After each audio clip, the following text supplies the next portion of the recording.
I'm curious you said there's no winner. I want to talk about where we are right now. Because as I said, that 25% tariff on imported steel and aluminum went into effect today. The EU and Canada announced how they are going to respond. And that's going to be slapping retaliatory tariffs on billions of dollars against the United States products.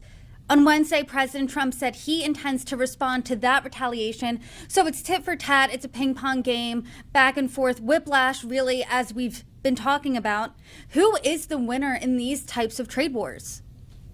Well, that's an empirical question you're asking me. And the evidence is no one. No one. If someone could point to credible evidence that this kind of strategy would be beneficial to the U.S. or even beneficial to another country, but the U.S. would still gain too, that'd be one thing. But there is none. See, here's what Trump does. Trump says, well, late 1800s, America advanced as an economy because we did have tariffs, right?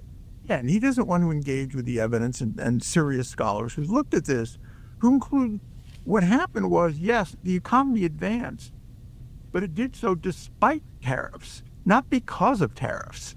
And that's consistently what the evidence shows. It just is not a good strategy. Again, I keep on harping on this. If you want to improve output and productivity of your country, this is not the way to do it. Putting on taxes, which is basically what you're doing, it's a disincentive for consumption, and obviously it's going to lead to retaliation. This is just not something that we have compelling evidence of practice to do. You're saying we should not be rationalizing this. This is downright crazy. Your words. President Trump himself hasn't ruled out a recession. So when you're thinking about that, is this a self-imposed recession because of these tariffs? If we get to that point. Well, let's remember, this is now becomes macroeconomics. I'm a microeconomist, so I don't want to overstate, things with much confidence.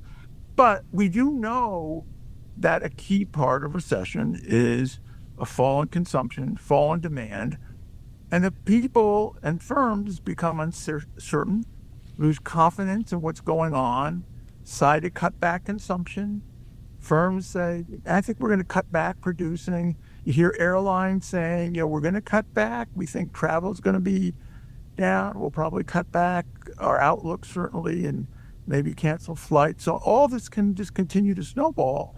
And, this is where then you get this kind of demand-induced recession just out of uncertainty and fear. Now, let's not overdo it, because you can exaggerate this. And, we have to think of real phenomena at work. And yes, a real phenomena is fear and uncertainty. But I think that's the thing at this point that I think Trump needs and his advisors need to focus on. Look, this is crazy. You're getting people nervous. If they're not certain what to do, why would they take a risk? They may start cutting back their plans, laying off people.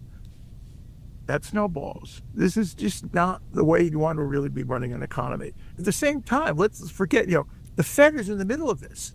Right? So here you are trying to run monetary policy in this crazy environment. And, that's going to make things difficult too. You're not going to really sure, what's going to happen. I don't want to overshoot. I don't want to undershoot. All this kind of thing can be difficult in trying to set interest rates and monetary policy also.